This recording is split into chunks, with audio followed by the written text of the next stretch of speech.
All right, good evening, everybody. If you haven't already, we'll ask you to go ahead and take your seats.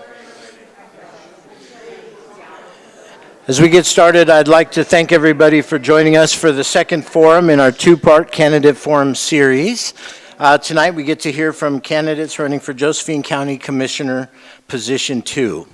My name is Terry Hopkins. I proudly serve as the President and CEO of the Grants Pass and Josephine County Chamber of Commerce. This forum is hosted in partnership by the Grants Pass and Josephine County Chamber of Commerce and the Grants Pass Daily Courier. We are grateful for the opportunity to provide a space where voters can hear directly from you, the candidates, learn more about your priorities, and better understand how you would approach the important decisions facing Josephine County. It's our opinion that civic engagement is one of the foundations of a strong community. The decisions made by our elected leaders will affect our local community, public services, businesses, families, and the overall quality of life we all share. Forums like this help us ensure that voters have access to information as they prepare to cast their ballots. The Chamber believes that an informed and engaged community is essential to building a strong future for Josephine County. We appreciate you, the candidates, for being here this evening, and thank each of you in the audience for taking time to participate in this important process. I'm honored once again to be joined by Edith Decker. Edith is the features editor of the Daily Courier and has served our community through her work with the Courier for more than 30 years. I'm fortunate to have had the opportunity to host many of these candidates forums with her over the years. Before we kick it off, I'll just ask those in the audience tonight if there are opportunities where you would be inclined to cheer, make noise, have comments, please hold those till the end. We'll give everybody the opportunity to cheer and say thank you all at the very end. With that, Edith, I'm going to turn it over to you to introduce the candidates, the run of show, and we'll get started. All right, so our candidates, these are candidates for County Commissioner Position 2, which uniquely is a 2-year term, so that's what you guys have all signed up for, I guess. So we have cleverly put you in alphabetical order from left to right, beginning with Matt Ide, Chad Hansen, Mark Jones, Indra Nicholas, James Rafferty, Mark Seligman, and Matt Spurlock. So thank you for being with us this evening. So the format is that each candidate will begin with a 2-minute self-introduction, and then we'll go just alphabetically on that. We'll pick a name and to begin, so not everyone has the last, is last to answer a question. You'll have 90 seconds to answer the questions. Our timer over here will turn on 30 seconds. We'll give you a little beep when you have 30 seconds left, and when it goes red and beep beeps, then you're done, hopefully. And at the very end, you'll each have a minute for closing comments. So we'll just run through at the end as well. So does everyone understand the timer? And that's the important part, really. So we'll begin with opening comments with Matt Ide. Okay. Am I on? Red light means you're live. Should be on. Okay. All right. Good evening, ladies and gentlemen. My name is Matt Ide. I've been a resident of Josephine County for about 10 years now. I moved up here, followed my entire family that had moved up here, and so it became quite clear that it was important to be near my nieces and nephews, and that's what brought me to Josephine County. It actually brought me to this seat today. So my entire goal for wanting to be your commissioner is to serve the citizens of Josephine County and make it a wonderful place for our children and grandchildren. A bit about my educational and experience background. I'm an HR and finance former executive. I'm currently a consultant. I've managed budgets in the billions of dollars, so in sum totals 8 times the size of Josephine County. I've managed staffs in more than 4,000 staff members. I've managed commercial, residential, industrial square footage of 5 million square feet with 10 million under development in 7 states and 3 countries. So I have quite a bit of experience when it comes to finance, people, and really economic development for different cities. So in my role as Chief Operations Officer for a private equity group that did real estate, we worked with the City of Los Angeles and the Hollywood Redevelopment Agency. We worked in downtown Honolulu, in Oahu, and I'm running out of time, so I'm going to go quickly to, in my educational background, I have a master's degree in law from Arizona State University. I have a master's degree in management from the University of Redlands, multiple professional certifications, and last but not least, I am the president of Calvary Lutheran Church here in Grants Pass as for my volunteer efforts to make sure that I'm giving back to the community. Thank you. Mr. Hanson. Hello, thank you. I want to thank the Grants Pass Chamber of Commerce and Daily Courier for hosting this event. As a native of Josephine County, I've lived through much change in my 53 years, raised by God-fearing people-loving parents in a logging family. I watched the demise of the timber industry firsthand. I lived through government regulation that stripped a community of its core and income. I married the bride of my youth, and having raised a family and now watching 5 of our grandchildren call Josephine County home, I want to be a part of their future. Not only as their pop-pop, but helping shape the future of this county. We are rich in resources and have a unique blend of experienced, talented citizens from Wolf Creek, Merlin, Grants Pass, Murphy, Williams, Wilderville, Selma, Kirby, Cave Junction, and O'Brien. My first career was in the timber industry. This gives me a unique perspective for the thousands of acres of timber property owned by Josephine County. As a public works contractor for 12 years, I have a good understanding of our roads, bridges, planning, and construction infrastructure. Having employed hundreds of men, I know what blue collar is. I also have been on the other side of contracts, negotiations, and funding streams. Then for the past 10 years, I have worked and led in the nonprofit sector. How many loggers can say that? I have seen both good works and waste firsthand in the NGO world. My team and I produce workforce neighborhoods in Cave Junction and Grants Pass. I know what it costs to develop and build houses. I do it every day. The greatest asset I bring is relational capital, a can-do attitude, and a listening ear. I doubt there isn't a problem that my contact list doesn't have a solution for in Josephine County. People are the greatest asset we have, and I want to represent Josephine County citizens as your commissioner. Thank you. And Mr. Jones. Well, good evening, everyone, and I want to thank the Chamber and the Daily Courier for putting this on. You guys do an amazing job. A little bit about me. My family moved here in 1971. I grew up out in the Murphy area, graduated from Hidden Valley High School.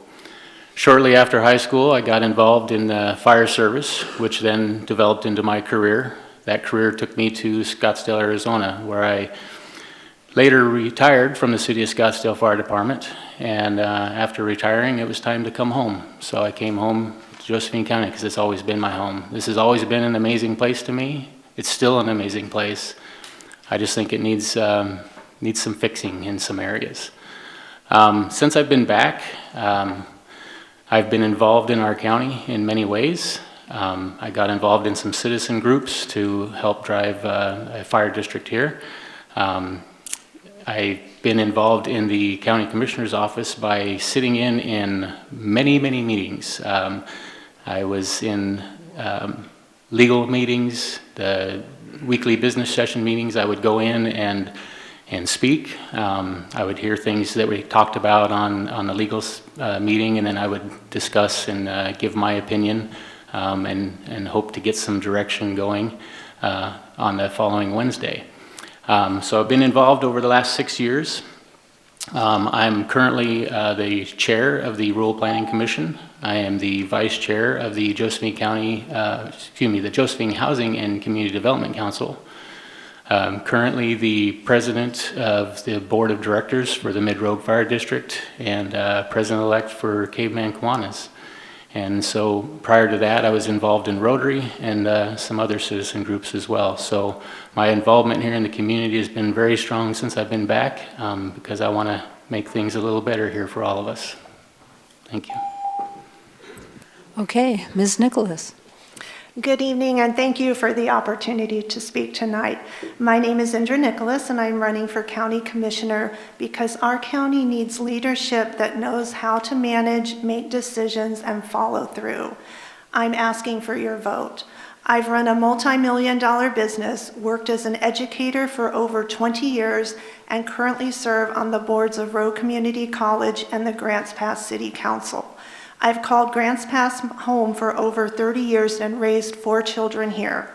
Managing a county with over 400 employees requires experience making tough calls, setting priorities, and being accountable for results. I've handled budgets, employees, and real consequences, not just ideas. I believe in conservative principles, limited government, fiscal responsibility, support for law enforcement, and protecting individual rights. My priorities are straightforward: public safety, infrastructure, and supporting local businesses by keeping government predictable and efficient.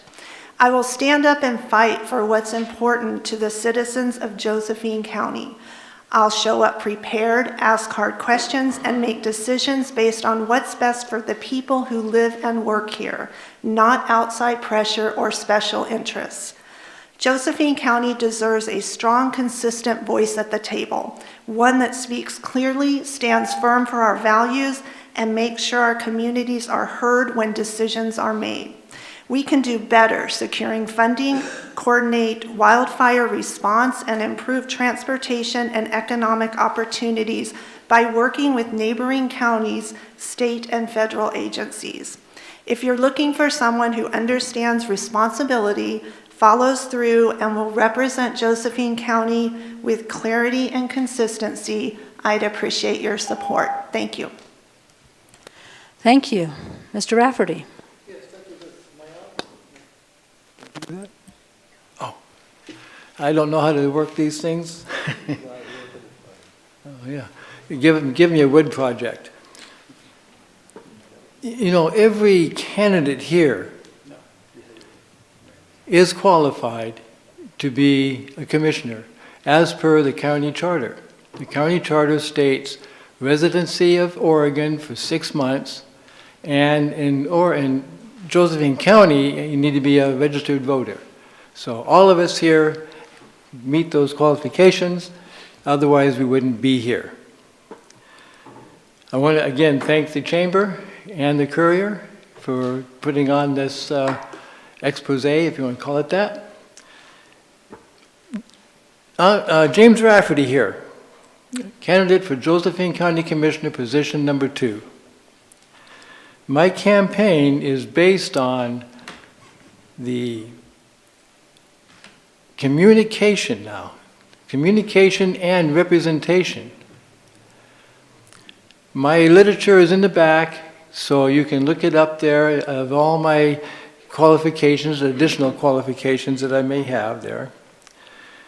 But my main purpose, I believe, is to offer Josephine County citizens more opportunities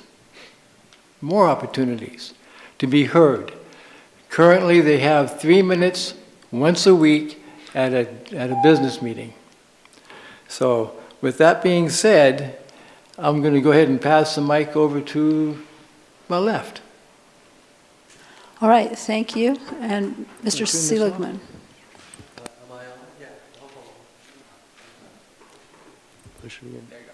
Hi, everybody. This is Mark Seligman, 31-year resident of Josephine County, landscape business for at least 45 years. This is the 7th or 8th time that I've run for county commissioner. People wonder, well, why? This is a personal thing.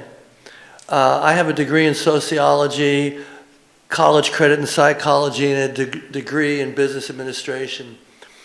This is going to be very personal tonight, and this is going to be controversial because nobody says what I say in the way I say it. We are a poor county. Seniors are our #1 resource.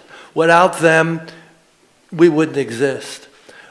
Seniors with money, especially them, they're the economic engine. Any county government, Any county commissioner candidate that wants to raise their taxes, put on more fees, put on regulation, I am against. You cannot harm the hand that feeds you. If you do, you're going to hear from me because it's basically elder abuse. I have people that have worked for me over the years. I don't have money today. I'm going to keep this personal. I don't have money to get to work. I can't pay my rent. I can't pay this. I can't pay that. We are a poor county.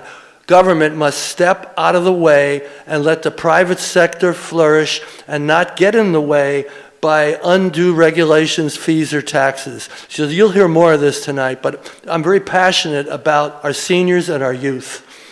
They need help. Thank you. Mr. Spurlock. I'm not a millionaire or a career politician. I'm an RCC graduate. I'm a musician, a father of 2 young kids, and someone who spent the last 16 years building a life here in Josephine County. I've worked in sales, hospitality, events, and community outreach. I've run my own businesses, I've managed people, and I've earned the trust of others to be the face of their businesses. I've spent years involved in this community, organizing events, working with local businesses, and talking to people across the county about what's actually going on in their lives. People are tired of dysfunction. They're tired of decisions being made behind closed doors. They're tired of feeling like their government doesn't reflect their priorities or even listen to them. And they're tired of the constant cycle of conflict that keeps us stuck. I want to bring competent, transparent leadership back to this county, along with a clear vision for the future. We have incredible natural resources here, from our rivers, forests, and trails. We should be building a real outdoor recreation economy on par with Bend. That means a countywide trail program, better river access, and making it easier to host events like fishing tournaments and river festivals. These are the things that bring people here, support local businesses, and create year-round economic activity. We need to address housing seriously. If people can't afford to live here or don't want to, then we won't attract businesses or keep talent. I also believe strongly in restoring trust in government. That means more transparency, better communication, and meeting people where they are. I want to bring regular evening meetings back, not just in Grants Pass, but throughout the county in places like Cave Junction, Williams, and Wolf Creek. People deserve access to their government without taking time off work or driving long distances. I'm running because I love this community, not just what it was, but what it can be. And I believe that we can build a county that works better for everyone that calls it home. Thank you. Great. Thank you for your introductions, candidates. Greatly appreciated. This next segment, we're going to move into the question series. Again, a reminder, this will be 90 seconds per question. The same rules, the yellow light will remain, be 30 seconds remaining. We are going to rotate who starts. And the first question, go ahead, Edith, is going to be directed to Mark Seligman. So Mark, this is going to be a little multi-phase question, but we would like to know what tangible ways do you support law enforcement, including sheriff patrols, the DA, and the jail? How have you supported it in the past, and how do you plan to fund all 3 legs of this stool? Great question. I am pro, all the way, effective law enforcement. I am not pro, ineffective law enforcement. I am not for law enforcement that puts tax levies on the ballot or taxing districts that will never go away and don't deliver. I hold law enforcement to a high standard. Now, the reason the levies were originally passed was because there was personal anecdotal stories of people desperately needing police. Well, I can give you just as many stories that are personal where the sheriff's department was ineffective. I can have my own personal stories, whether they be thefts, whether they be undue problems on property where the sheriff did not come up to what he's paid for. Seniors are paying at least $200 to $500 a year more in property taxes, and I feel that's wrong, and we need effective law enforcement, not ineffective. Thank you. On to Mr. Spurlock. Would you like me to repeat that? Yes, please. It's a long question. What tangible ways do you support law enforcement, including sheriff patrols, the DA, and the jail? How have you supported these in the past, and how do you plan to fund all 3 legs of this stool? It's a great question. And I would start off by saying that promises were made when the levy was passed. And they tried to be as efficient as they could with that levy and say exactly what it was going to provide. And then once the levy passed, the commissioners cut funding from the general fund to law enforcement. And so they weren't able to realize everything that they had promised. So I would want to bring funding back to the level that the people were essentially promised, and you guys voted in.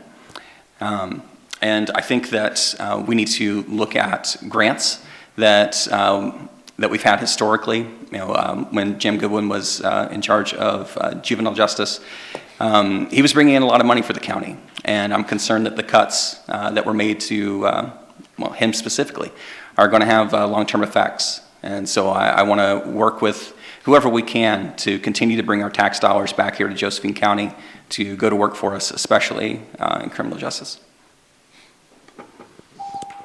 Great, thank you. We're going to go to Mr. Ide. I'll give you that one more time. What tangible ways do you support law enforcement, including sheriff patrols, the DA, and the jail? How have you supported this in the past, and how do you plan to fund all three? Effective law and order is the basis of any county. We're not going to be able to get past getting economic development, getting businesses to come, housing companies to come, if we don't have effective law and order.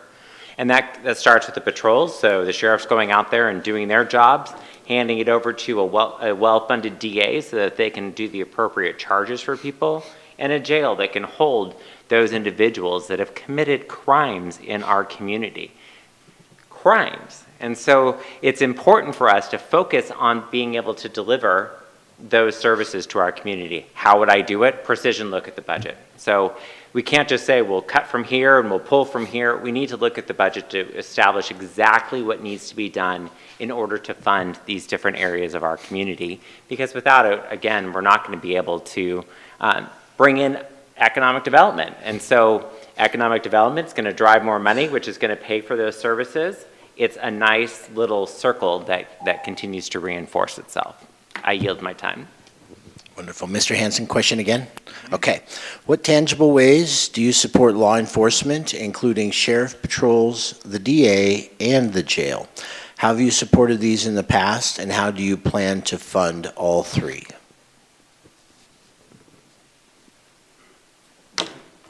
Tangible ways I've supported it, I haven't gotten arrested. What? Tangible ways I support it. I vote for it. I think law enforcement and criminal law enforcement and patrol and the jail are vital to the success and vibrancy of our community. If you don't feel safe, you're not gonna invite your friends and family here. You're not gonna grow a business. And unfortunately, in our culture, it's gonna be a continuing growing need financially because things aren't getting better.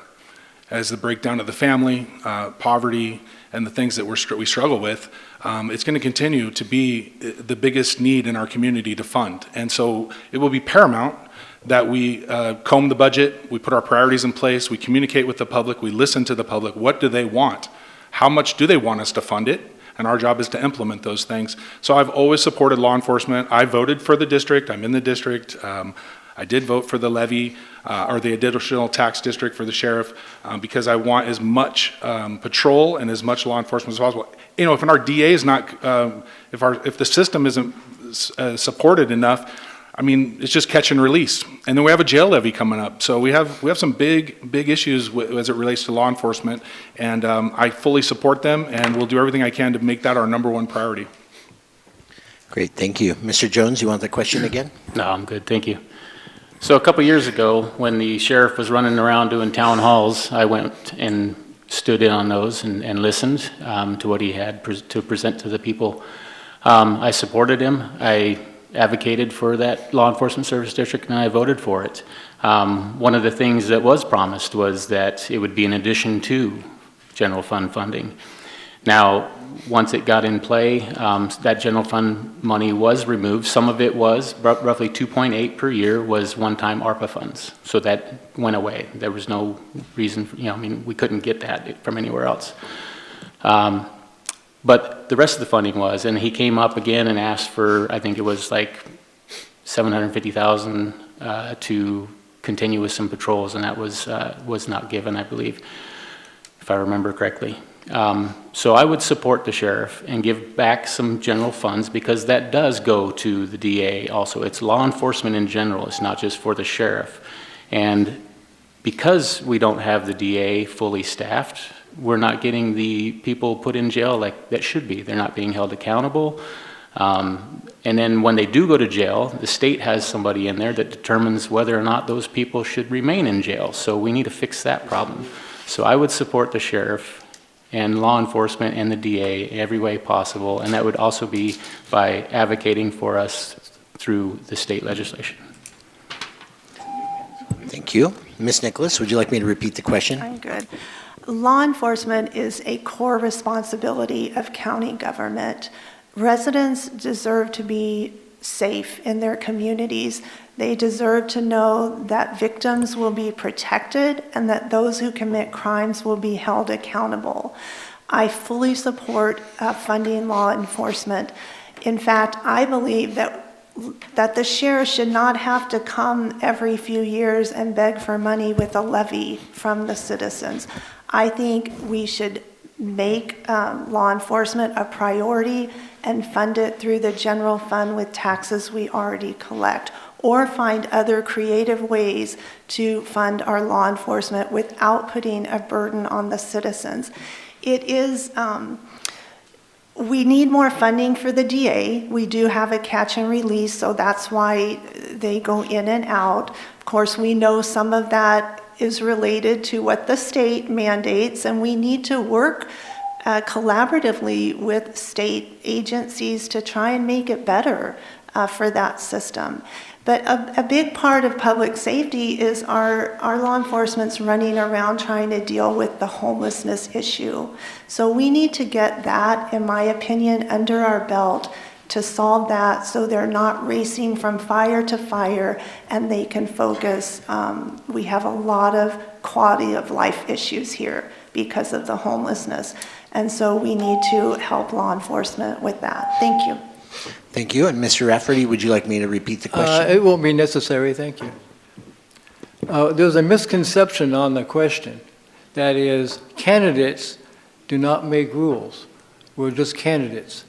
Once we become a commissioner, then we have to approach the board collectively to decide or to plan how to create or how to fulfill this particular issue, which was many issues. Yes, the sheriff is underfunded in my opinion, but one way of solving part of that is, if elected, I would suggest, use the word suggest now because I can't do it on my own, I would suggest to the board to either donate or roll back their salaries 30% and then put that into the general fund. Now, that's just a Band-Aid probably, and it probably won't happen, but it's one of those things that could happen. And if it did happen, then we would have at least some imminence of the county commissioners actually trying to help out rather than trying to say, well, gimme, gimme, gimme. And I think I'll pass to the next person. Okay. Thank you all. As we move into question 2, we're going to start with Mr. Spurlock, and I'm going to hand the mic to Edith. So our second question to go around is, what committees or boards have you served on that would help you manage and understand Josephine County's operations and departments? So I haven't served on any boards, but I've gone to a lot of commissioner meetings and city council meetings. And the ones that I wasn't able to attend, I've watched. And I've done a lot of research, and that's something that I take pride in. I'm a good student, and I like to write reports, just so I can better understand the different issues. I think that, my experience in the county and dealing with people directly, and also just being in a lower socioeconomic class, has given me a different perspective of what it means to be a commissioner and what the people really need. And I think that I can bring something different to the table. As Mr. Rafferty just mentioned, this is a board of 3. And I think that we do need some diversity of age, of economic background, of sex. And we need different perspectives. And so I think that's something that I can bring to the table. Okay, thank you. Shall I repeat it? Question? No? No. Unfortunately, I haven't sat on any committees or board in Josephine County. My experience is more outside our particular county.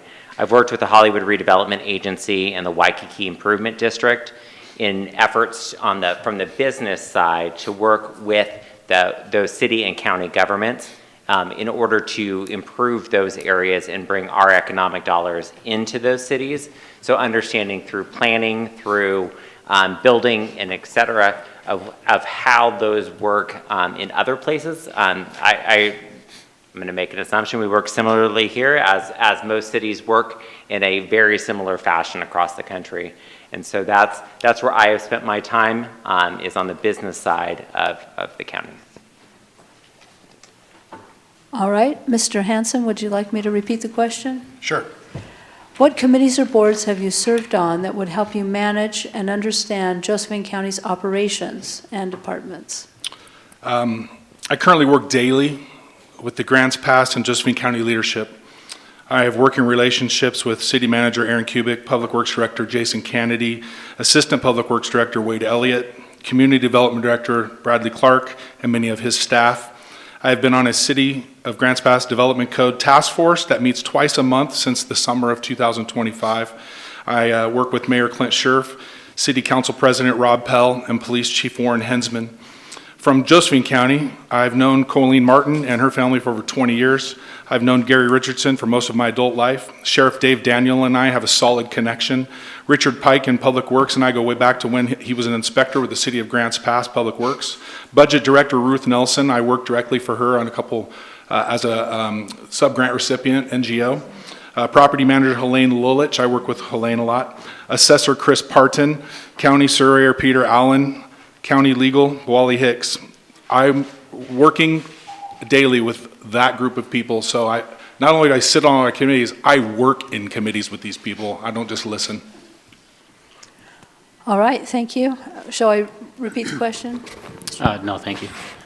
So as I mentioned earlier, I'm the current chair of the Rural Planning Commission, vice chair of the Josephine Housing and Community Development Council, board president of the fire district, and president-elect Kiwanis. So these all have taught me how to run meetings.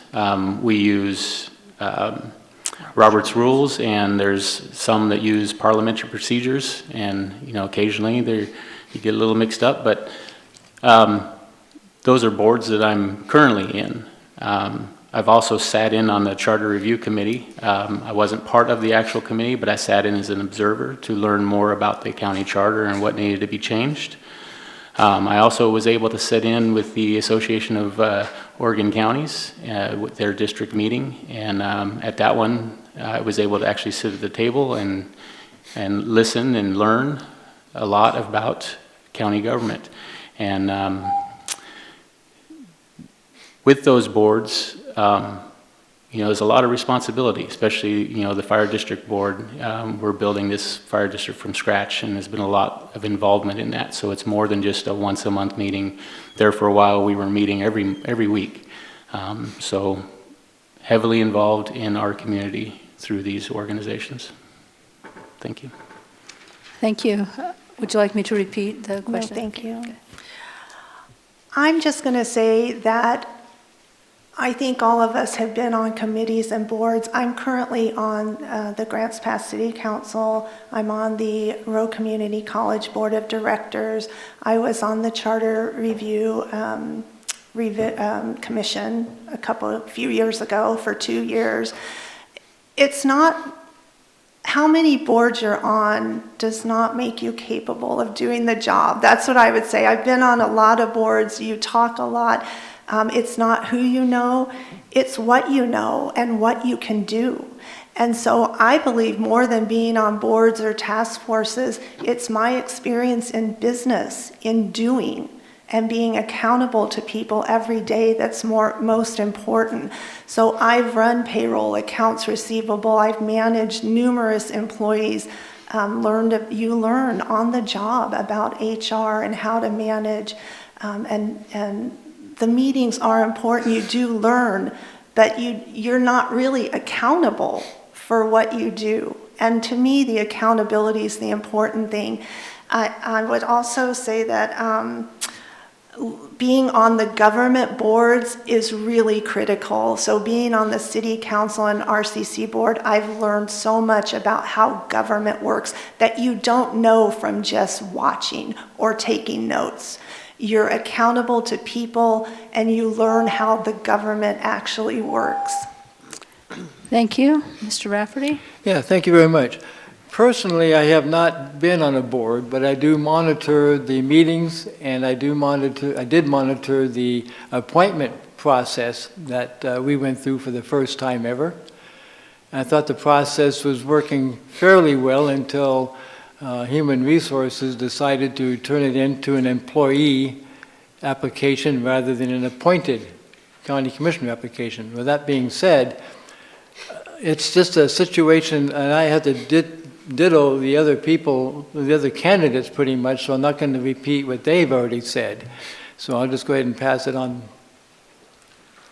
All right. Ready? Hi, Mark Seligman again. I haven't been on any boards, but I've been to many, many meetings over the last 12 years. And running for county commissioner, you learn a lot because you speak to the candidates, you speak to prior commissioners, you learn. Actually, not being on a board, I almost see that as an advantage because your peer groups don't understand the people that can't pay their mortgage, can't pay their rent, can't pay their electric bill. Do you know that the unemployment rate in Josephine County is over 7%? I was shocked by that. It was in the 4s and 5s 2 years ago.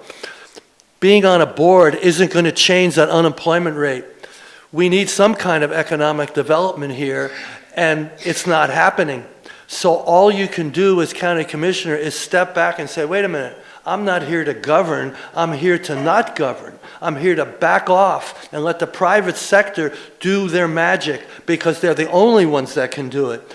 Being on a board is just like, let's pat ourselves on the back today. This is what we've done. What have you done? You got a 7% unemployment rate. That's what you've done. That's not helping this county. We need something radical to happen to get us to be successful. And if just sitting back and doing less does it, then that's the thing we need to do. All right, thank you. On to third question. All right, question 3, we'll start with Mr. Ide. Mr. Ide, how important do you think it is to work collaboratively with your colleagues and constituents who have a political perspective different than your own? You absolutely have to work collaboratively. How are you going to get stuff done? I mean, that's just how things work. And the best part about differences of opinion is it gives you an opportunity to see things that you may not have seen from your own perspective.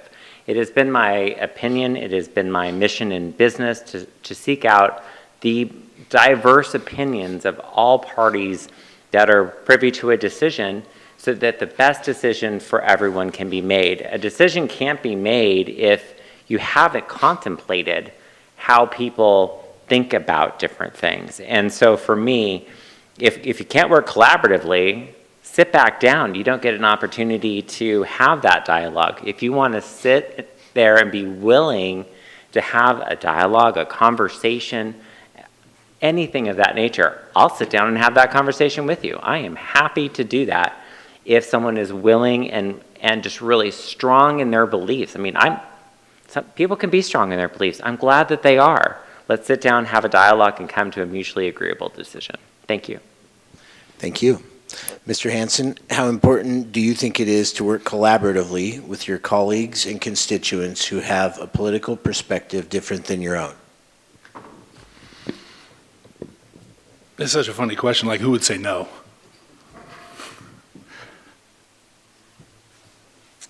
The only people that aren't protected in this whole process is the citizens. My job is to represent the citizens, which there's talent all over this community that comes from different backgrounds, different religious beliefs, different priorities, and you have to come together at the table and best represent the county and the populace that votes, to move the ball forward. We have to listen to everybody, obviously, because it affects everyone. But it's really like, why would anybody be up here who didn't think that it was important to collaboratively work with everyone available? Because geniuses are in these woods all over the place, and they need to have a voice and be able to be heard, because some of these solutions are out there in the people. So I'm sure that all of us sitting up here are welcoming any collaborative opportunities to better our community. And my role in this community is I'm a connector. I know so many people, and I want to invite and open opportunities for those people to come and share. Thank you. Mr. Jones, would you like the question again? No, thank you. So in the fire service, it didn't matter what political party you were, it didn't matter what sex you were, what race, color, religion. We came together, we collaborated, we worked together in every way possible to make sure that the outcome was as positive as it could be. And I hold that same thing today. In every citizen group that I've worked with, every group I've worked with, we've left our labels at the door.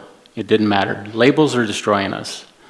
If we can leave our labels at the door and come together as neighbors and friends and people of the community, we can get things done and we can make things happen in a very positive way.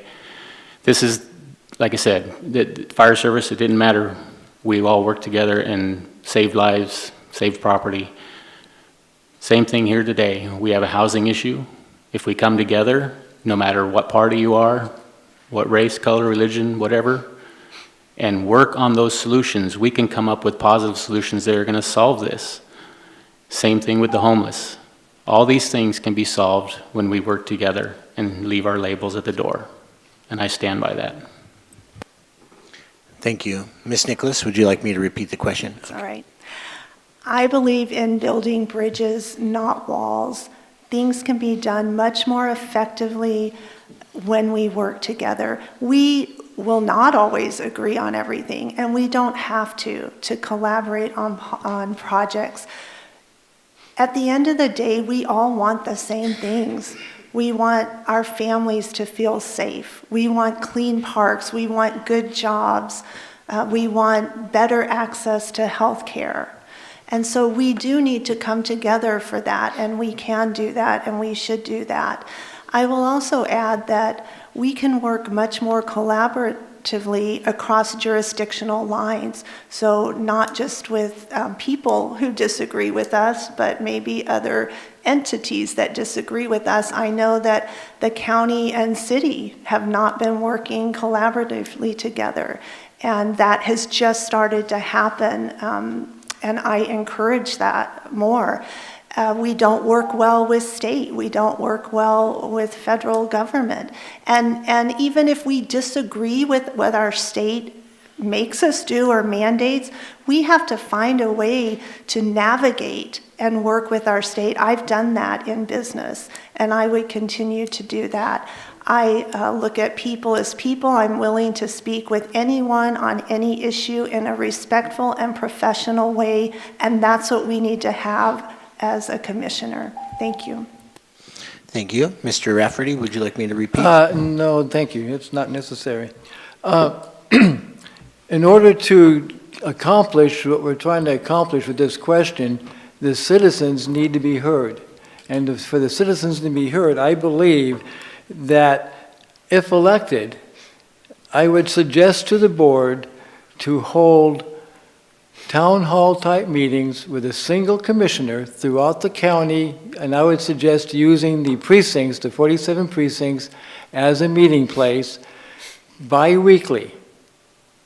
So once the citizens can be heard, then I believe we can start addressing the differences, the grievances, the comments that they may have, the suggestions they may have. So until we can actually set up a forum, if you will, to accomplish the listening part of the county, then I believe everything else is, I'm sorry to say, is pretty much rhetoric. So anyway, and the other thing I would suggest to the county commissioner or the board is to start holding the bi-monthly evening meetings in Wolf Creek and Cave Junction. Thank you. Thank you. Mr. Seligman, would you like me to repeat the question? Yeah, please. Okay. How important do you think it is to work collaboratively with your colleagues and constituents who have political perspectives different than your own? It's very important that we work collaboratively. Right outside this building is an example where the city and the county have not worked collaboratively. We have homeless people. Whether you like them or not, they're still people.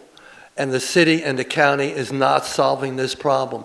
There's talk of a shelter. I certainly hope so. But you should always welcome citizens' opinions at county meetings. We don't want people to be apathetic. We want them to get involved. Like myself, I don't expect to win. I'm too controversial. But I hope to be a mentor. And I hope one of these people who get elected say, you know, Mark he's pretty honest. And he's got some decent ideas. Maybe he didn't get elected, but maybe we should listen to him because he doesn't represent the peer groups or the committees. He represents those people outside and those people who are having a tough time. That's how you work collaboratively. But if somebody has an opinion that is completely opposite yours and you feel you can't work with them, well, you should have to politely just back out because we must work collaboratively, but some people don't want to. And that's the problem that we have right now. We have a community of minds that can put our minds together if we ever decide to do so. Thank you. Thank you. Mr. Spurlock, do you want the question again? No, thank you. I think it's vitally important that we collaborate with people with different ideas. Compared to the other candidates in this race, I think I am that different idea. And this position is collaborative by nature. It's nonpartisan. You know, we're supposed to represent everybody. But we all have our different worldviews. There are no Democrats in elected office in Josephine County. So past commissioners have let party politics get in the way of receiving state grants. I definitely won't be doing that. You know, it doesn't matter if the grant's coming from the federal government. I think that money coming to us from President Trump will spend even better. And I think that we need to be able to collaborate with our state representatives. You know, whether they're Democrat or Republican, doesn't matter. Those are partisan positions. But we need to be able to work together to bring our tax dollars back here. And as far as representing the constituents, there's a lot of people in this county that don't feel that they have representation at all. There's people that don't feel comfortable coming into the county meetings. There's people that just aren't represented. And I want to be that voice for those people. Thank you. All right, thank you. On to question 4. And we'll begin with Mr. Hanson. And the question is, what can Josephine County government do to encourage economic development? And please have some specifics if you can.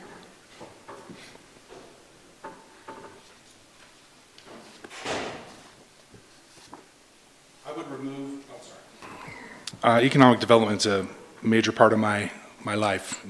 I'm doing that all the time. And we would remove impediments within the law so existing businesses can expand and prosper.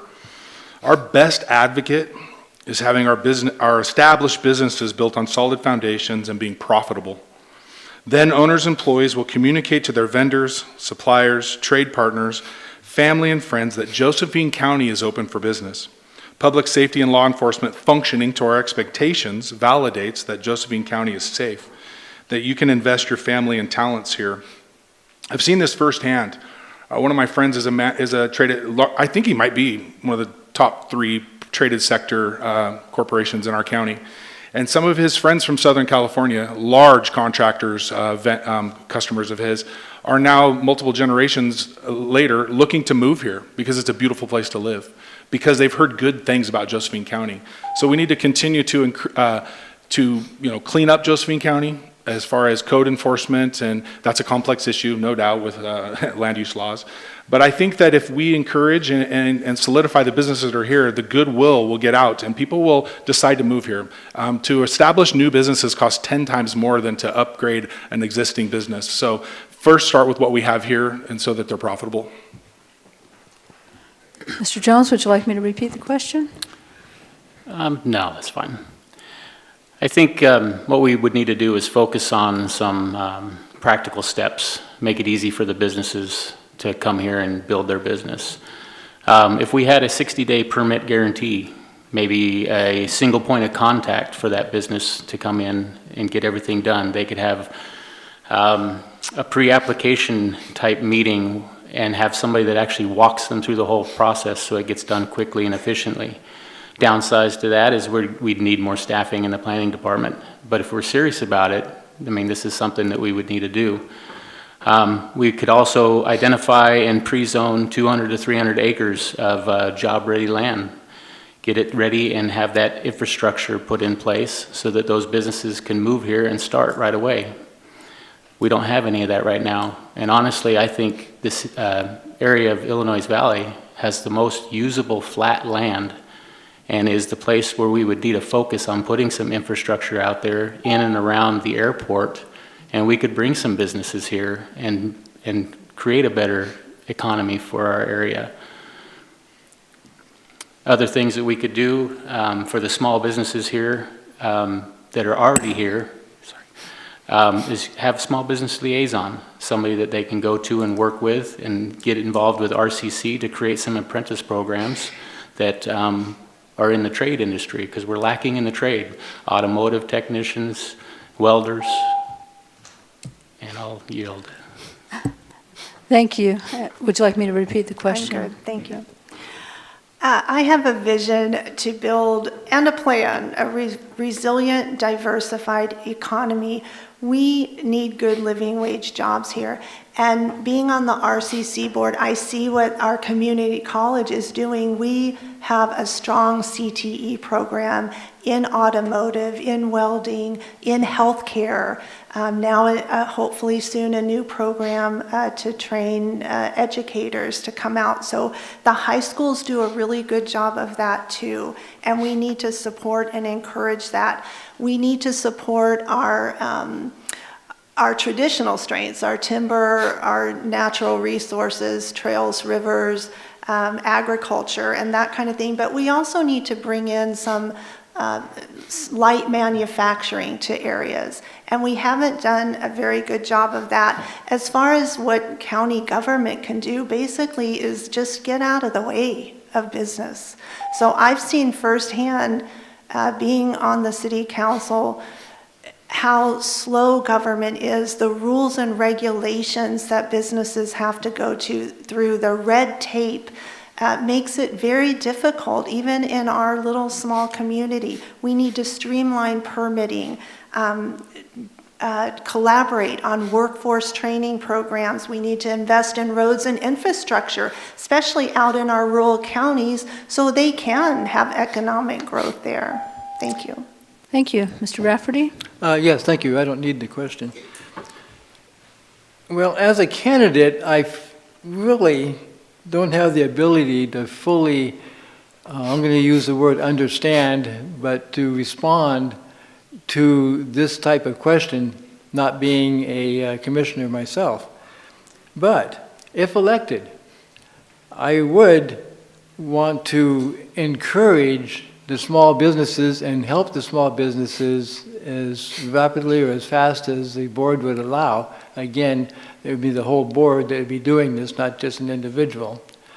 But the other thing that I would look into, if elected, would be, the personal property tax that all the businesses are saddled with. Now, personal property tax, if you don't know what that is, it is property that a business has, paper clips, paper, pencils, whatever, that the business paid for out of their profits. So now, once a year, we get to be taxed again on taxable income. Thank you. Thank you. Mr. Seligman? Economic development is sitting right here in this room right now. I want to thank all the seniors that have come here tonight. You are our economic salvation. We must feed you. We must coddle you. We must do anything we can to make your lives, rich or poor, more comfortable. Because you are the ones that hire my guys and me to go to work. You are the ones that hire every service. We need you. We don't need a government putting more taxes on you, more fees, more regulation. We don't need that. That's economic development.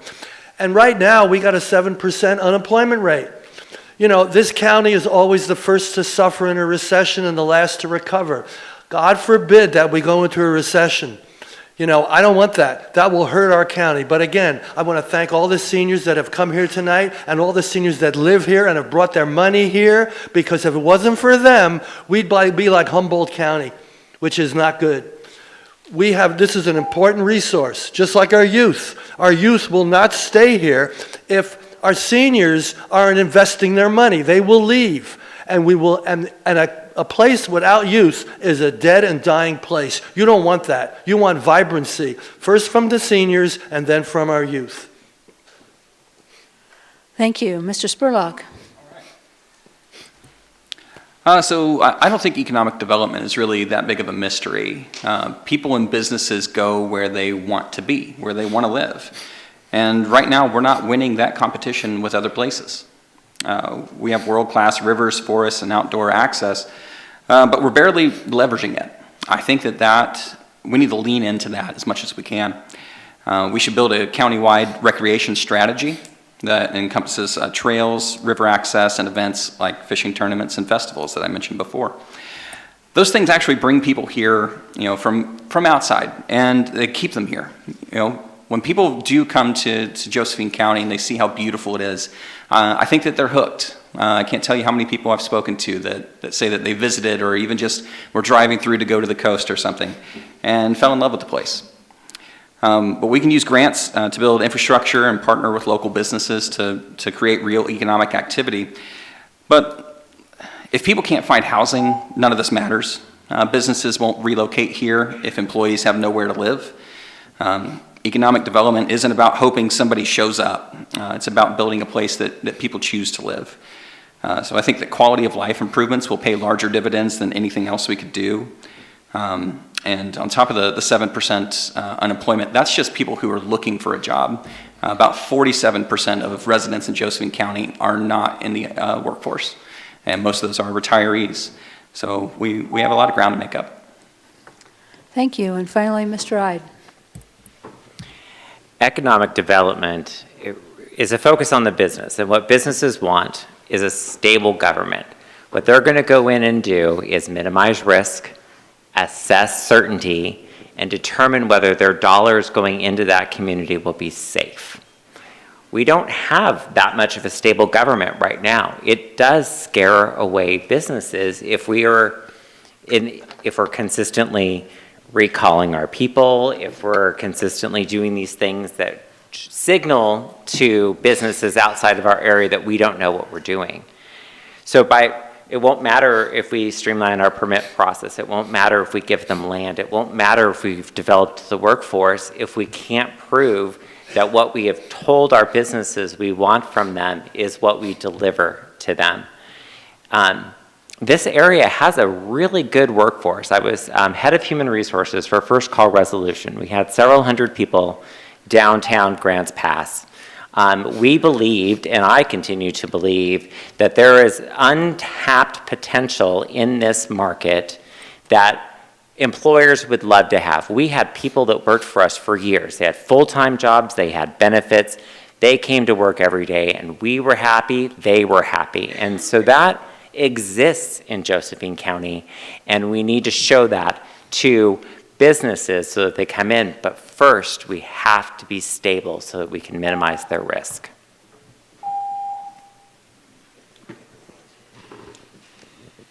Oh, no. Thank you. All right, we're going to move on to question 5, starting with Mr. Jones. Mark, do you think the current structure of county government and the charter are effective? If so, why? And if not, what needs to be changed? So the charter's got some issues. The charter has a lot of preempted things by the state. So during that charter review committee that Indra was on and I sat in and observed, there was a lot of things that could be removed from that charter. So it does need to be updated and needs to be changed. And I think one of the things that should be changed in that is underneath the commissioner section. We need to add some language in there that holds the commissioners accountable, that puts in more restrictions to the, or not restrictions, but more items that will hold them accountable. Lost my word on that one. And then we have the county code. Now, the county code is only effective if it's followed. So there's a lot of things in there that over the last few years I've observed weren't being followed like it should be. So if we're not going to be following the county code, then maybe that's something that we need to get into and revamp, look at, and maybe change some things. But even in the county code, there's a lot of things that are controlled by the state. So we have things, especially in Title 19, that the state comes in. The Title 19 is the building code. So the state preempts a lot of that and says what needs to be written in there. So are they effective? Only if they're followed, and only if we remove the items that are preempted by the state. Thank you. Ms. Nicholas, would you like the question again? No, thanks. The charter, so it's a good document. It's good for our county. It's good for commissioners to look at and follow. It does need some updating, and that's what the committee was working on, although it never came to the ballot. The state does, we're under state law, so the county has to follow state law, but the home rule charter, which not every county has, gives us some things that we can do, some support against that, and we can have a stronger county because of it. So I think we don't really use the county charter to the effect that we could when dealing with the state. With that said, it's very frustrating to want to do something or follow something in the charter, but it's preempted by the state. So what we have to do is have a voice at the table at the state. I don't see that we do that very much.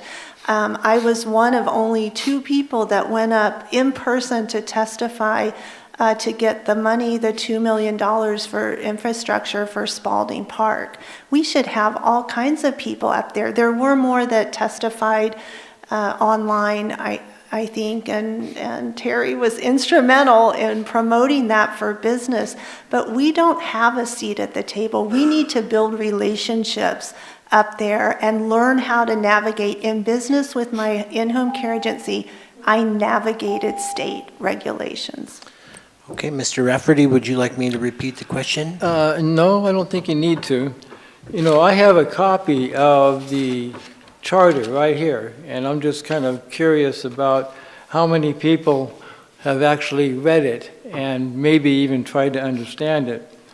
But the part of the charter that was overruled was the tenure of the commissioners back in, I'm going to say 94, I don't remember, I can look it up, where there was a ballot measure that set the limit, the salary of the county commissioners to $30,000, including benefits.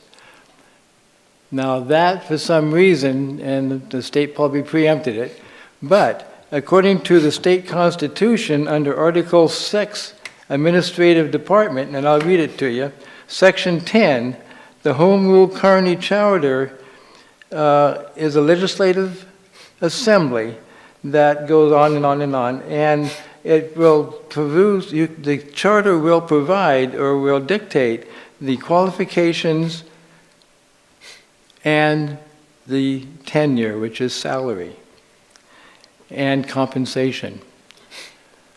There are 9 counties out of the 36 in Oregon that have county charters. Multnomah County is the only one that has body politic first.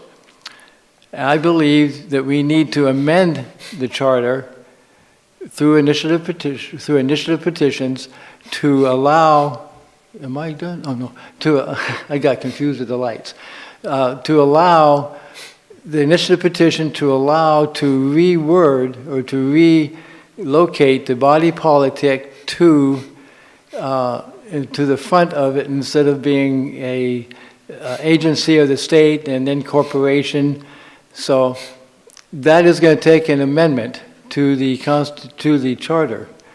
Now, the charter can be amended a number of different ways. To remove the charter and replace it is the easiest way to go because every amendment has to be a single subject. So that's why the charters that you've seen recently have been to be replaced rather than just amended. I believe there should be at least 3 spots in the charter that could be amended through the initiative process. And I don't know that, I'm not sure. Yeah. I was going to say, this has been a long discussion. You might have got a bonus there. Keep going. Mr. Seligman, we took a minute of your time, Okay. but do you want the question? No, I'm fine. You get 30 seconds. Well, I'm sure Jim is a scholar of the county charter, and when this meeting's over, I'm going to ask him a question, or maybe he can answer it now. You get a ballot. I'm curious, do you realize if somebody votes on a taxing measure and you get less than 50% of the people voting, and the people vote yes, it's on. If the people vote no, it's on. I don't think that's right. I think any taxing measure, you must have 50% of the population voting, otherwise it doesn't apply. The sheriff is very smart. He puts these levies on the ballot after the general election when nobody votes. So I'm just wondering if the charter says anything about that as far as commissioners put something on the ballot. And by the way, you only put something on the ballot if you want to forward it along. If you don't want it, you don't put it on the ballot. I also wonder if the charter provides for appointment of a county manager. If it does, we should all be really careful who commissioners might pick for a county manager. There's an ex-commissioner that would love to be county manager, and she would love to tax you to death and have more fees. I'm not mentioning any names, but I think you all know who that is. So I'll ask Jim these questions. Does a charter provide for ballot measures and levies on the ballot with less than 50% of the people voting? And what about a county manager? This is something I want to learn. Thank you. Mr. Spurlock, would you like the question again? No, thank you.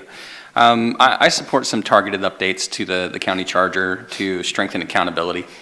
I think that we should adopt a code of conduct for elected officials.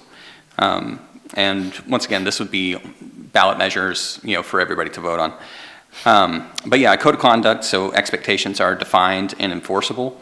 I think that the department heads should be able to call a charter review meeting if the commissioners are doing something that's opposed to the charter. Something that we saw with the last batch of commissioners was 2 of them gave up their voting power on personnel. And I think that flies directly into the face of the county charter, which says that you have to have a quorum to make those decisions.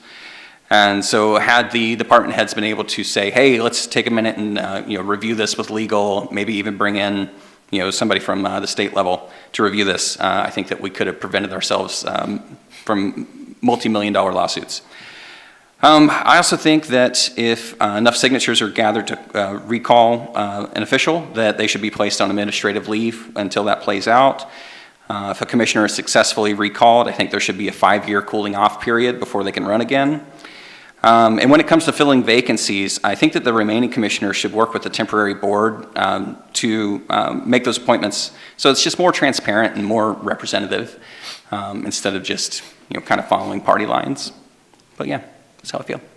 Thank you. Mr. Ide? I would like the question again, please. Absolutely. Do you think that the current structure of county government and the charter are effective? If so, why? And if not, what needs to be changed? There's always things that can be updated or changed as time goes on. I think the other candidates up here have expressly said what some of those are. What charters are, it's just a legal document. It's an agreement between different groups of what can and cannot be done. They are generally used when there's not good management. And so you go back to what you can and cannot do. What it comes down to, from a good management perspective, if you're doing what you're supposed to be doing. If you're, in this case, for those of us sitting up here, if you're representing the citizens of Josephine County to the best of your ability and you're having those conversations with people, the charter becomes secondary. So yes, there are things that it can be updated, but really what we should focus on are the people that are in those seats doing their job well for Josephine County. Thank you. Mr. Hanson? Any document is only as effective as its implementation, the people that are involved. The current structure of the charter, charter changes can't be done by the board, and it's above our pay grade. And I will abide by the charter when it's relevant, of course.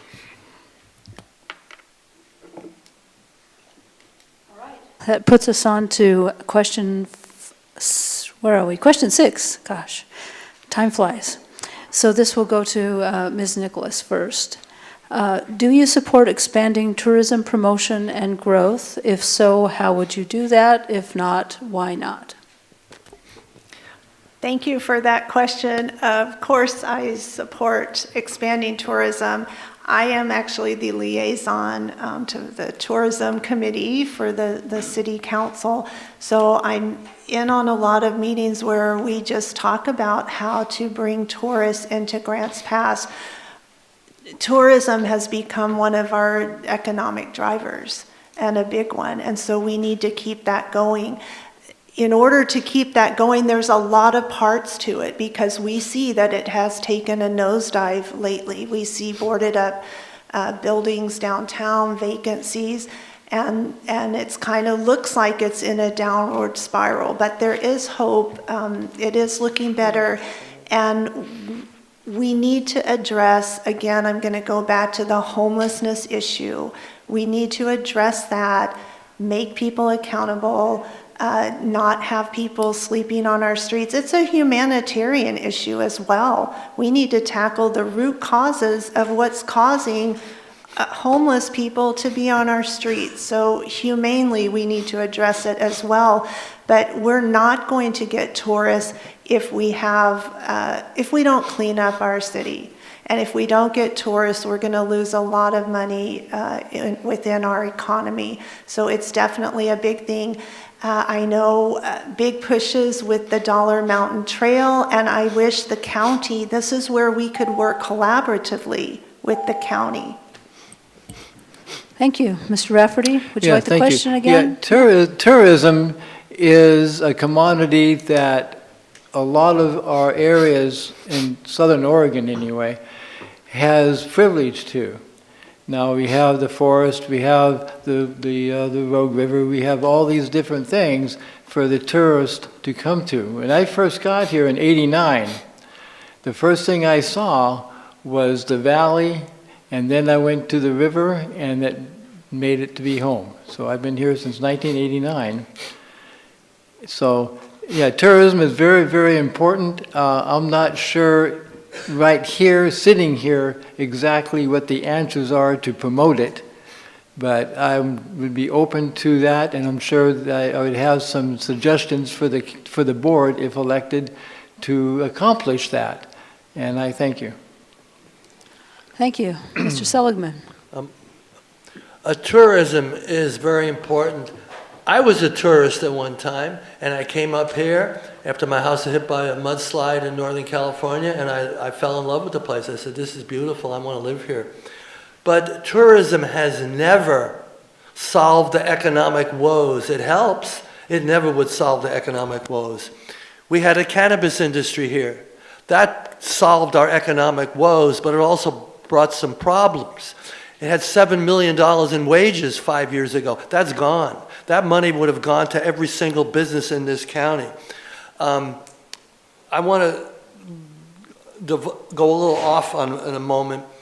If a candidate gets recalled, like John West, they should not have to wait 5 years to come back as a cooling off period, because again, this particular candidate was voted out by less than 30% of the voting population. Remember I said taxing measures, less than 50%? The same thing for that. So it's real important that we have people in power here that want to increase the economic activity, want to help tourism, want to help any business. And John West was one of them. And I'm not a Republican, I'm a Democrat, yet I supported that. So let's put 2 words in for a guy that tried to help this county. Okay, thank you. Mr. Spurlock? Can you repeat the question? Of course. Do you support expanding tourism promotion and growth? If so, how would you do that? And if not, why not? Yes, I definitely support expanding tourism growth. I think that we are just a jewel of an area. So I've mentioned several times our rivers. We have 3 beautiful rivers that are great for fishing and recreation. We have beautiful forests that we need to protect and preserve. We need to, clear cutting is not going to promote tourism. It's a blight. And our trails, the Dollar Mountain Trail expansion is fantastic. What I would love to see is have areas where those trails connect and be a little bit more like Bend and the amazing economic growth that we've seen there over the past 30 years. Where these trails actually go somewhere, they end somewhere. You can walk out of a brewery and go up a trail and just really enjoy, being part of nature and also, working with businesses. And I think of the incredible, ATV access that we have on the coast and the dunes. I think that we could do that with some of our logging roads and things like that and have that as another avenue for tourism. I think that that tourism, Grants Pass bills itself as the best river town in America, and I really believe that it is. I've lived in several different places that have great rivers, but to have such a robust city, right on such an amazing river is really an asset that we need to be taking more advantage of. Thank you. Mr. Ide? Absolutely. Expand tourism. It's going to help bring dollars to the area. When I first moved up here, I decided that I was going to do something fun for a little bit. So I went and I poured wine at one of our local vineyards. It was amazing. It was amazing just having conversations with people. You had tons and tons of people came into our area to try our world-class wine out in the Applegate Valley. It is a great, great thing to promote. And a lot of people talk about the wonderfulness of the Pinot Noir in Northern Oregon.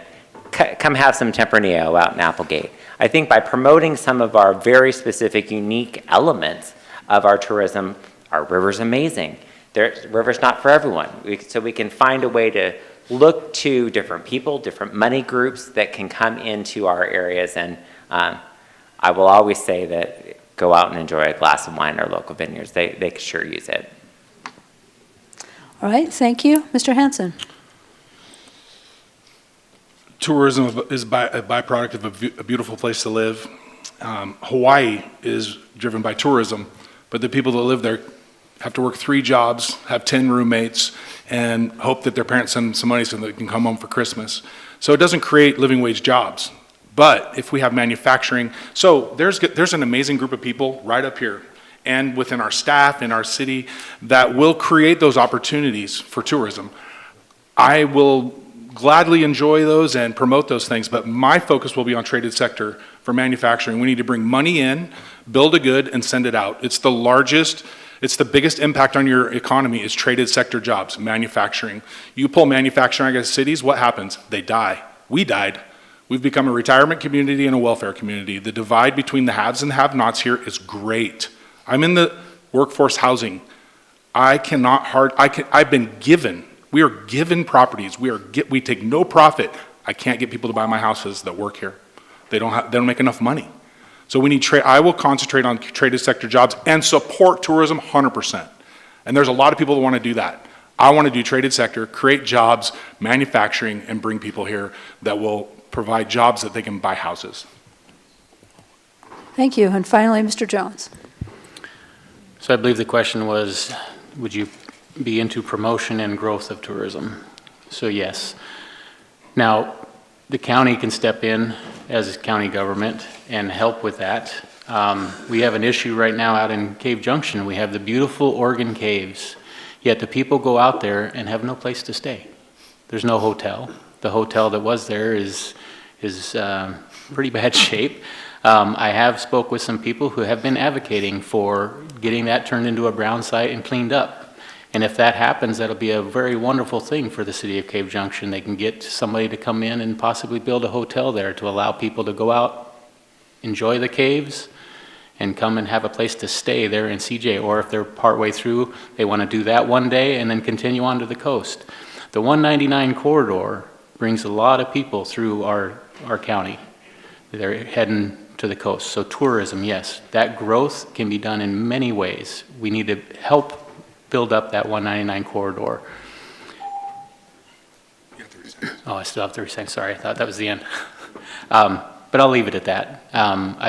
Yes, I will promote it and be happy for any growth of tourism. Okay, thank you. We are going to move on to question 7. This one will begin with Mr. Rafferty. Mr. Rafferty, what do you think is the best accomplishment of the current county commission over the period of the last 2 years? Yeah, that's a good one.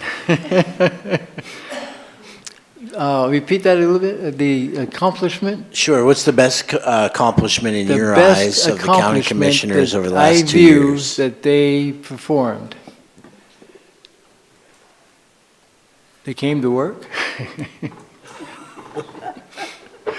You know, that's a real difficult question because, you know, even though I view the meetings all the time, and I did view the appointment process intensively, I really don't know what they may have done that would impress me. So I have to kind of back off on that one as far as that part of the question goes. But as a candidate seeking the office of County Commissioner number 2, and again, which is a 2-year term, and I'm going to digress just for a second by saying I'm surprised of all the candidates that signed up for this 2-year term. I was expecting 1 or 2 because everybody that I've talked to would rather do a 4-year term because of the PERS and because of the dollars and all this.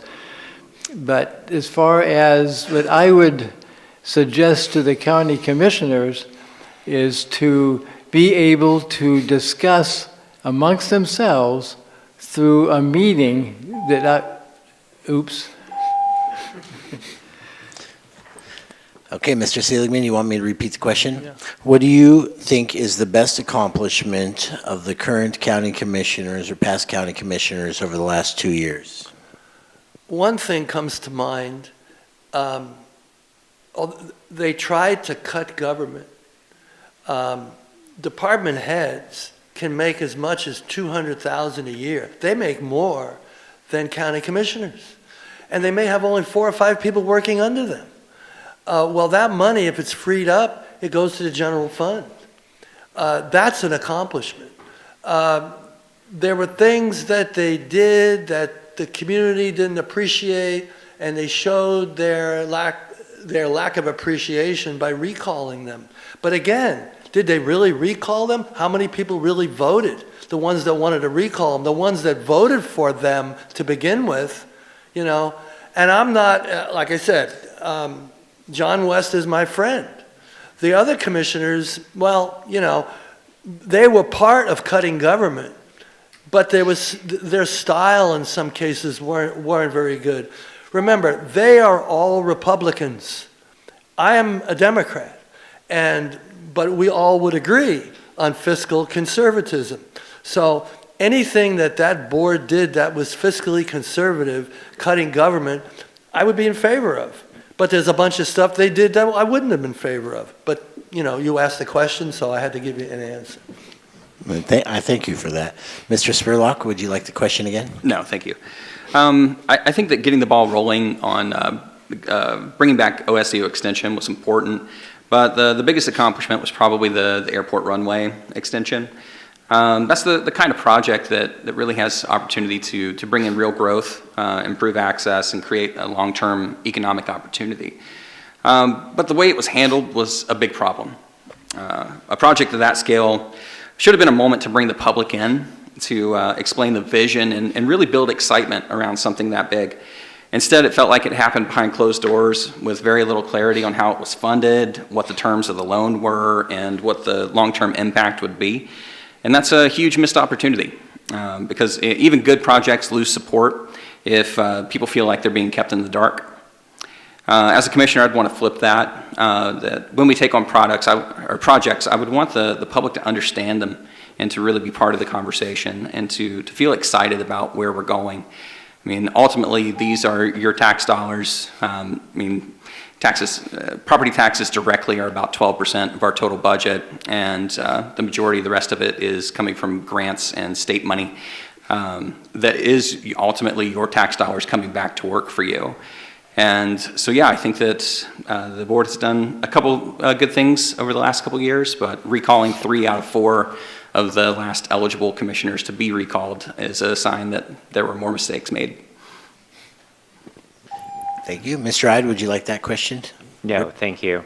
I think that the previous commissioner groups they had good intentions, at least I will assume good intentions, in looking to reduce the spending of government. Do I agree with how that played out? Not necessarily, no. I think that there's a lot of precision and grace that could have been handled with that. But that the thought process of saying, let's look at each of our groups and say, is this department, is this program delivering for the people of Grants Pass? Is what it's saying, is what it's delivering? Yes.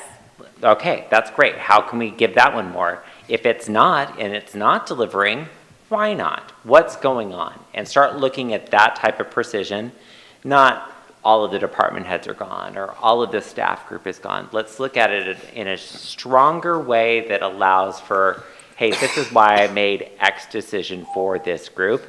And then you can hold me, you can hold the commissioners accountable for those decisions because that's how we made them. And we can give you our logic behind that.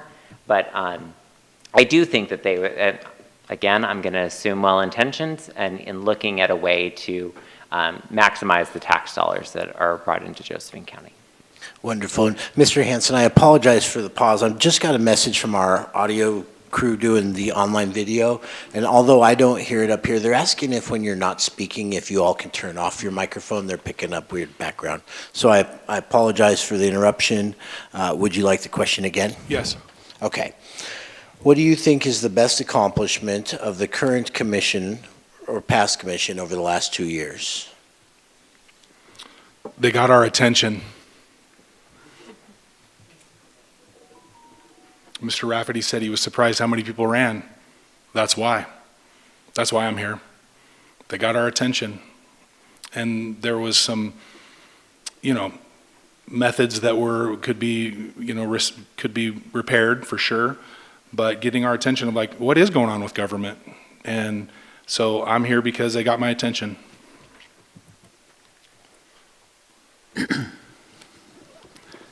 Thank you.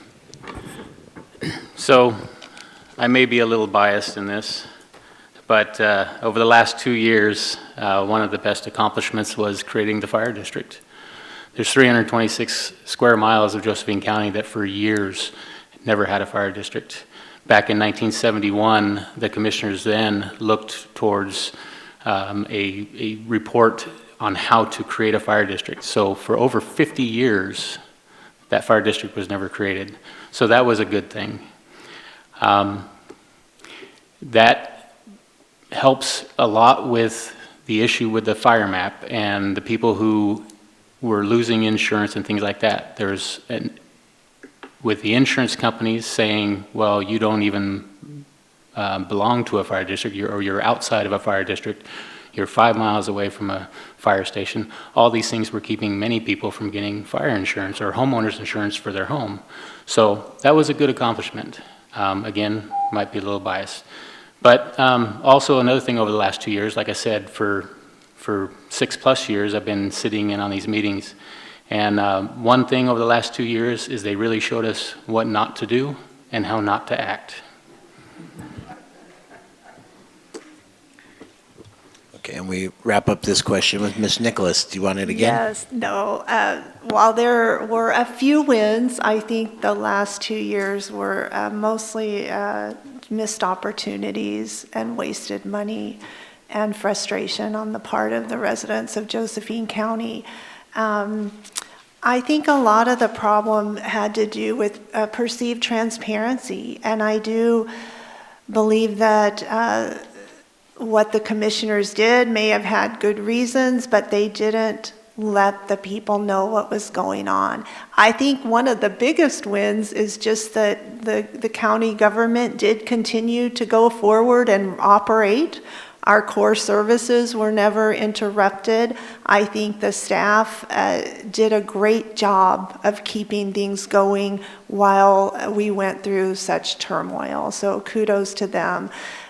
When you're in public office, everything has to be out in public. You can't have the secrecy that went on. And so I think some of the things they did that I agree were good, but you have to tell the people what you're doing and why you're doing it. And so I make a point to do that whenever I vote. I say why I'm voting for something or not voting for something so people know where your thought process is. And I think that's what was missing, and that caused a lot of confusion and turmoil in our government. So just being more open with people. Okay, we're on to the last question. You'll be happy to know, the last question. The question is, what is your current job or business, and what would the plan be for that job or business if you were elected? So what's your business, and what's the plan if you're elected? And we start with Mark Seligman. Well, I'm a landscape person. If I get elected county commissioner, I guess I'd be backing away from that business. It's not really busy anyway, due to our economy. And as county commissioner, my full attention would be on helping seniors, helping the youth, helping this economy in any way I can. But we're just trying, people are so poor here. It is staggering. You know, what I'm saying to you tonight is very pointed. You know how I stand on the issues I've brought up. Everybody else here is kind of dancing around a little bit. I am not afraid to lose, but I am afraid of not speaking the truth to you. So yeah, my efforts would be on doing whatever I can to make Josephine County residents happy and not under constant economic pressure. You can't have 2 jobs and do that. You have to have one. Mr. Spurlock. So my job currently, I work in the tasting room for Quaddy North Winery. So I would not continue to do that, even though I love it. I also do some jobs, helping people with yard work and things like that. But this job would be my entire job. I don't have my business anymore, so I'm not going to be affected by people trying to either attack my business or hold that over my head in some way. This would be my job 100% all the time. And I also play music occasionally too. I might continue to do that, but not in bars and restaurants or anything like that quite so much anymore. But yeah, my focus would be this position, and I think it's incredibly important that this isn't, that you're not either moonlighting or this isn't kind of your side gig. You have to be 100% dedicated to this. The salary is exceptional, and unfortunately, it's still not enough to buy the average house in the county. So it's understandable if people might feel like they need to continue to work, but I would not do that. Thank you. Mr. Ide? I believe the question was what our current job is as well. Yeah, what is your current job or business, and what would the plan be for that job if you were elected? I currently run a consulting firm. I'm an HR and finance consultant for clients that are outside the area of Josephine County. One's on the East Coast, one's in the Midwest. One's a bank, one's a healthcare client. Those have end dates to to that contract, which is at the end of this year. So I would go, if I was elected, I would go on hiatus from my consulting firm and focus on Josephine County. The one piece that I would continue is I'm the president of Calvary Lutheran Church. I have 1 year after this one that I would continue on. I think that that's important to honor commitments, and that's in the nonprofit sector here in town. So I don't see that as a conflict to the work that would be done as a commissioner of Josephine County.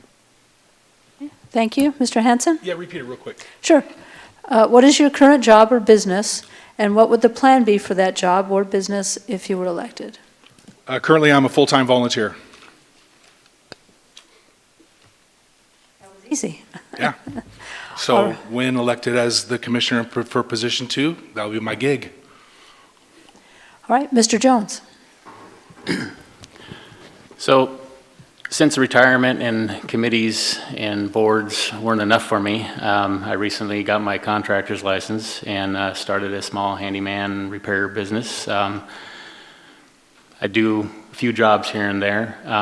My plan would be to build that up, get my son-in-law and my brother involved, and then get it going good enough to turn it over to them once I become commissioner. As far as the committees and boards, the Rural Planning Commission, I would have to give that up. I would give up the Housing Authority position as well, because both of those are appointments by the Board of Commissioners. Most likely, and hope Kiwanis isn't listening, but I would probably step away from my president-elect position with Kiwanis. The Fire Board, I would love to keep.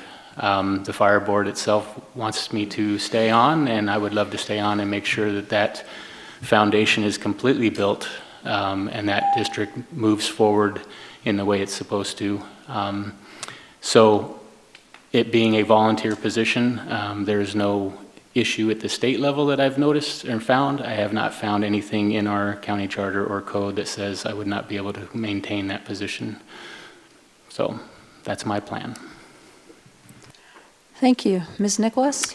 Yes, I own Utter's Ice Cream Shop. I have a part-time manager, so I would move her to full-time if she could, or hire a full-time manager to take care of the shop, because I would be all in for commissioner, and it is more than a full-time job. I'm sure my other full-time job is the city council, so even though it's volunteer, it's a lot of time. I would resign from that position to be county commissioner.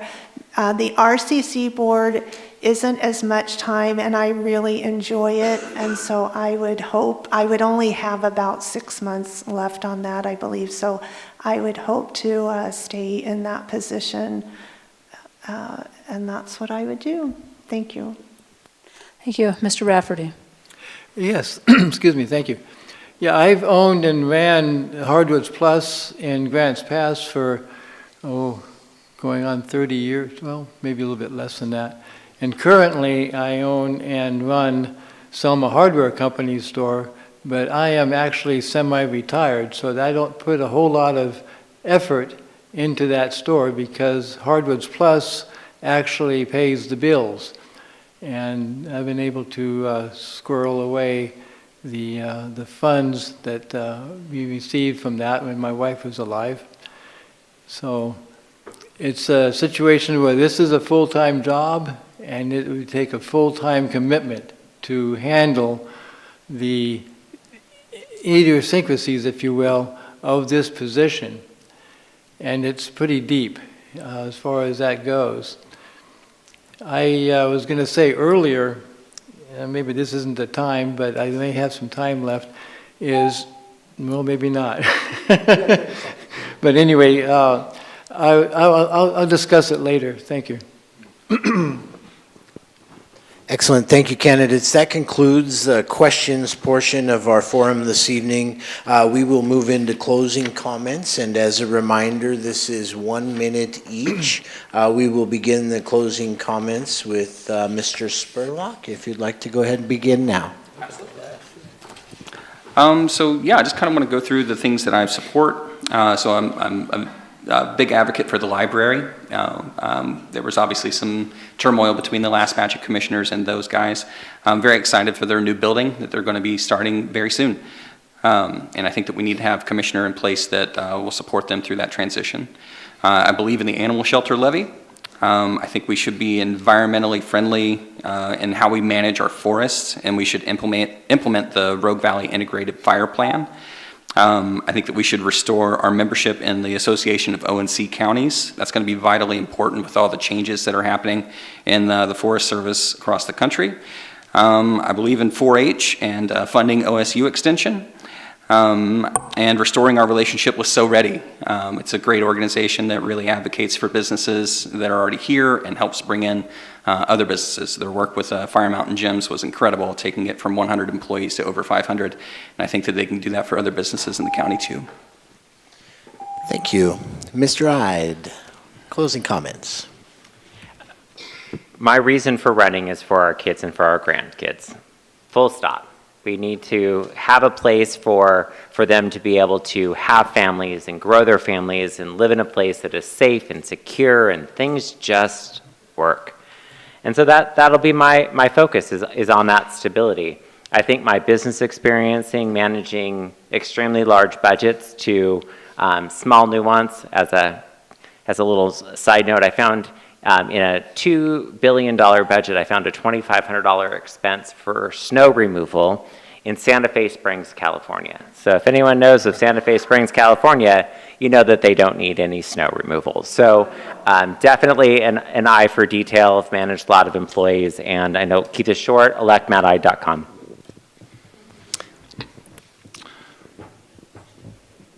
Hard times create strong men. Strong men create good times. Good times create weak men, and weak men create hard times. We're in hard times.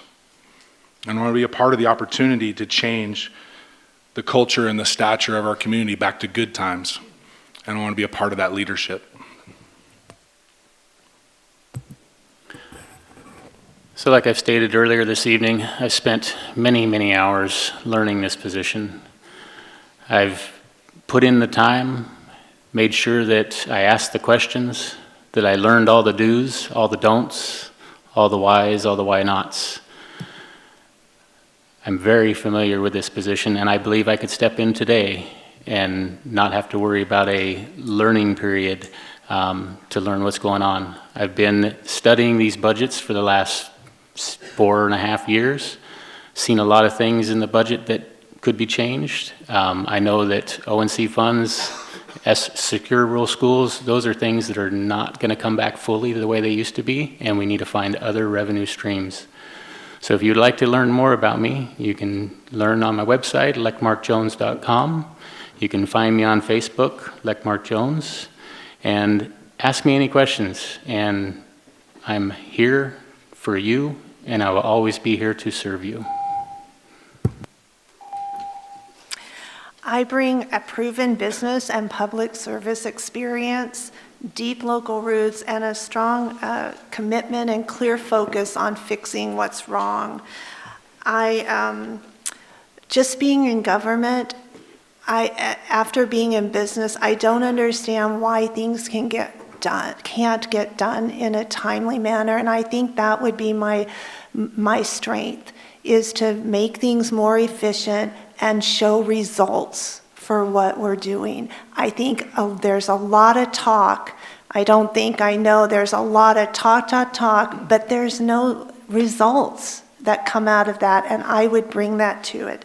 I respectfully ask for the opportunity to serve you. I remain committed to protecting the values of what make Josephine County a great place to live and work. Thank you.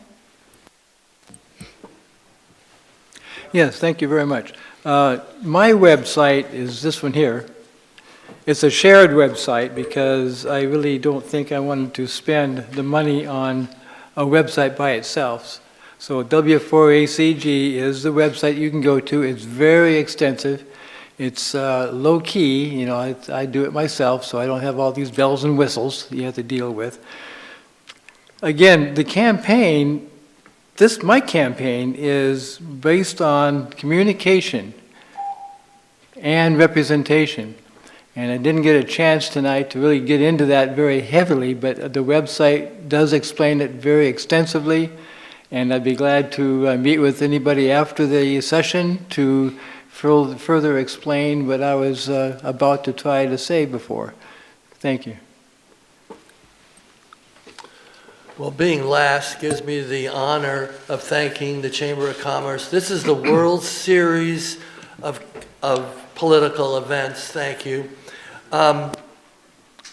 When you vote, think about who here wants to increase your taxes, your fees, and your regulations.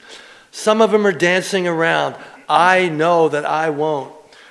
People don't want to say that. They want to just keep the middle of the road approach, and you just have to trust. Well, I've been very honest with you. I'm not afraid to take a stab on the controversial issues.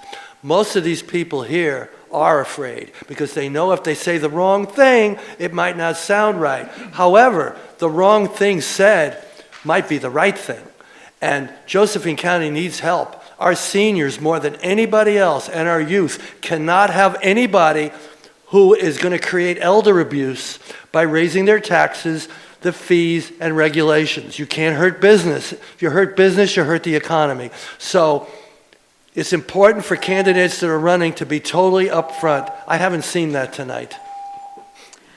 All right, thank you very much. With that, we conclude our forum for County Commissioner Position 2. We want to thank all the candidates and all the participants and the timer and everyone.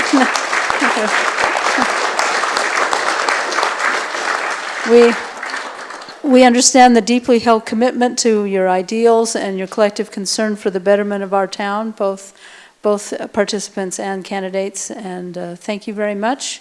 And this concludes the evening.